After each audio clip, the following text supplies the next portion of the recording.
What was the question again? Bring them out. Bring Bring them out. Bring them out. Hi, baby. Hi. Oh, you love that mic, don't you? You love that mic. Oh, look at the spots. Come here. Hey! Hey, baby. Hi. How are you? Oh, my goodness. My name is Josh Grimm. I'm the interim dean of the Manship School of Mass Communication. Hi, I'm Dalen Page, and I'm a first-year master's student here at the Manship School of Mass Communication. And I'm Jordan Clem, and I'm a second-year graduate student. Hi, I'm Jax Jeffries. I am an academic counselor for the undergraduate and graduate students at the Manship School of Mass Communication. My name is Keely Diebold. I'm a second-year master's student. Hi, my name is Megan Sanders. I'm the Associate Dean for Graduate Studies. And my name is Tina Harris. I'm the Manship Maynard Endowed Chair of Race, Media, and Cultural Literacy. Hi, everybody. My name is Tiffany Smith. I'm a second-year doctoral student here in the Manship School of Mass Communication. Hey y'all, I'm Dr. Asher Winfield, and I'm an assistant professor here at the Manship School. And today, on today, we're gonna be playing with some puppies and also answering some questions about the Manship School of Mass Comm.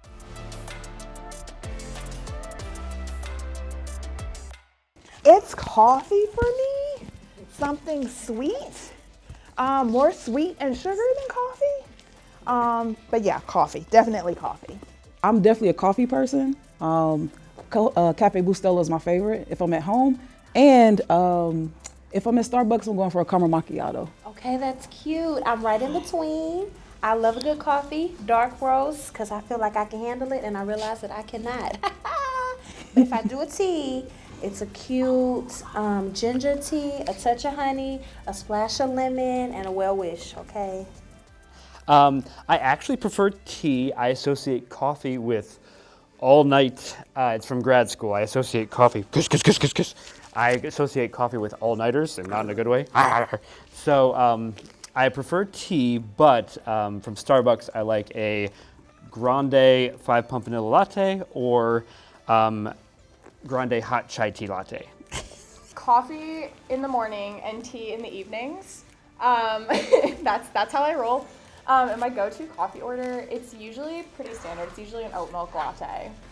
My go-to is coffee, but it's really more like sugar and cream with a dash of coffee and caramel macchiato.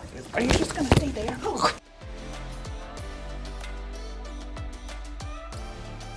A good weather day, not too hot. All you need is a light jacket. No, I'm just kidding.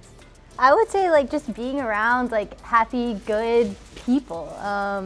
I feel like as long as I'm around good people, like I'm pretty much in a good mood all the time, but that helps, and I don't know, I like to spread that to other people, and I think it's infectious when you get around people that are also joyous.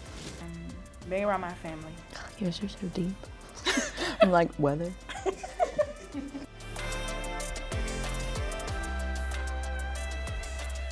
It's Tay-Tay. Because that's music from the heart, you know? It's Tay-Tay all the way, as we say.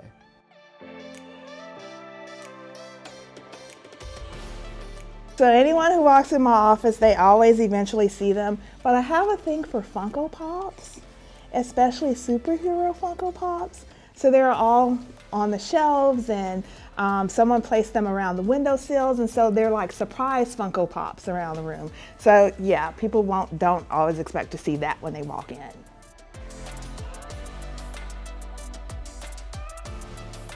I've been here for 6 years now since I did my undergrad, and it's just such a welcome community that made me want to come back and get my master's. So that's why I'm here. I agree with Jordan. It's very welcoming. It's my first year here, but it's just very welcoming. Like I already feel a part of the family. To say, I think when I'm with Dr. Winfield, I think that's when I feel a part of the Manship family and the spaces that she creates. So either if it's a storyteller's lab or like even watching her navigate the classes that she's teaching and creating, and like it feels like a level of like she's treading right in front of me in a way that I'm like beginning to follow up. So there's a lot of stuff that I just take as tips and tricks about being an academic, especially a young academic? Wow, any time in my career where I've been really overwhelmed with the amount of schoolwork I had, or there's just been like personal or external circumstances that have kind of made me have to take a step back from my schoolwork a little bit, I feel like I've always been met with people who are very compassionate and very understanding of like needing to take that step back, and professors who would, you know, let me push back dates for assignments or like do whatever they had to do to make sure that I was still getting my work done on time, but that I also got, you know, the space I needed to deal with these overwhelming moments. And yeah, it's just, I felt very, very taken care of. Like there was never a moment where I thought that I wasn't going to be able to complete school because I was overwhelmed. Like you always just feel like you're going to be met with compassion and with understanding that life does happen outside of school and sometimes school itself can get a little overwhelming.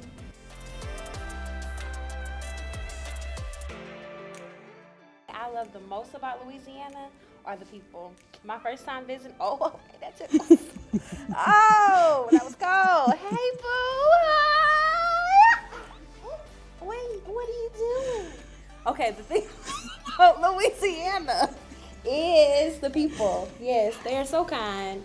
The first time I was here, it was just like I was back home with my family and friends. They were like, hey, baby, and I was like, hi, baby, hello. The kindness, the food, they were so welcoming, and I felt like I was right at home. So definitely the people.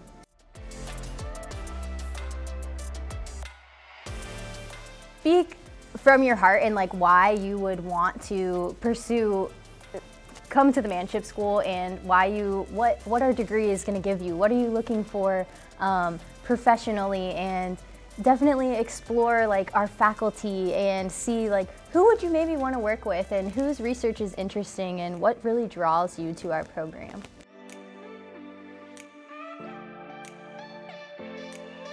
Is the 2 years actually go by really, really fast. So it's kind of scary how quick that all goes. You don't realize that. And I know this may sound a little strange, but that everyone still has imposter syndrome in some way. And so I was kind of sure that I would have to have it figured out, and that feeling of feeling you have to have it all together would eventually go away, or that the feeling that I didn't have it all together yet would eventually go away. But the fact that everyone's still learning and still kind of working to be confident in themselves and confident in their work, knowing that that's a normal feeling, and it's not something you can expect to just go away overnight, was really helpful to me, and just feeling really confident about where I was in my grad school career.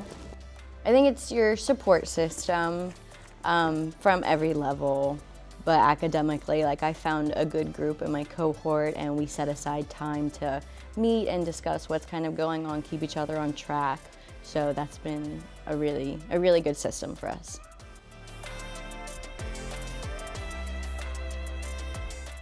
Is help them find out what they're passionate about, what really fascinates them, and then help them tailor a project around that interest, because they're going to be working on it for at least a year.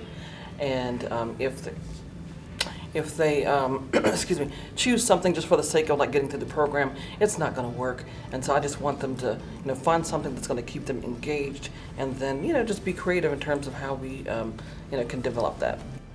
Yeah, similar advice. I always tell students to pick something that you're really interested in and that you're passionate about, because it can be a challenging process sometimes, and there are times when you're not going to want to work on it, but you will remember that you chose it because you have a passion for it, and you will do the work. You'll push through the challenges. If you choose something that you think someone else wants you to do, or because it might look good on a job resume, then you might have more challenges on top of the day-to-day and the regular that students typically experience.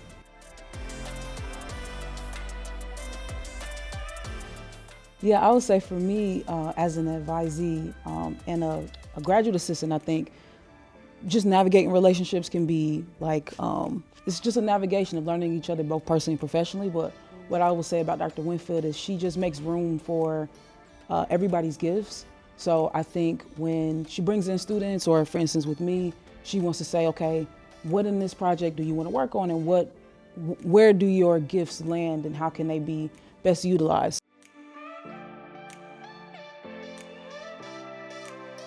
When like students come in like I like both. So excited of like, I want to do this, how can I do this, what resources, like they have this like job or career in mind and they want to essentially know how can they get connected, how can they make their degree connect to what they want to do professionally, and I love talking that through with them and like helping them figure that out and connecting them to, oh, what about this person on campus, oh, I know this person, or you know, this professor knows this person. Like it's really fun to go through that puzzle with them.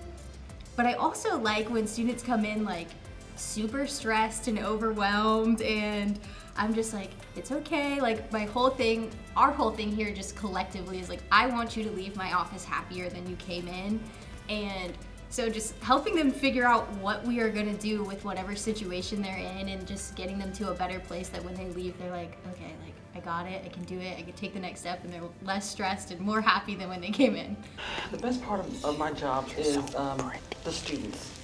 I love students being connected with them and just getting to know them and see them grow over the course of a semester. Definitely helping other people, helping students. So like some student will come to me and they can't, or faculty or staff for that matter, they'll come to me and they can't do something, and I get to, well, where are you going? Where are you going? Where are you getting? You want to be the best part of my job? Yeah. And I get to find a way to help them. It's creative problem solving. And so how to get them money, assistance, time, support, something that they need, and hopefully in some cases where they wouldn't otherwise be able to do it.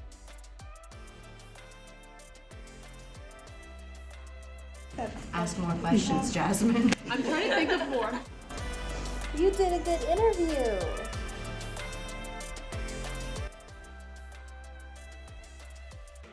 If you like this video and you're interested in being a part of the CAA community, visit caabr.org.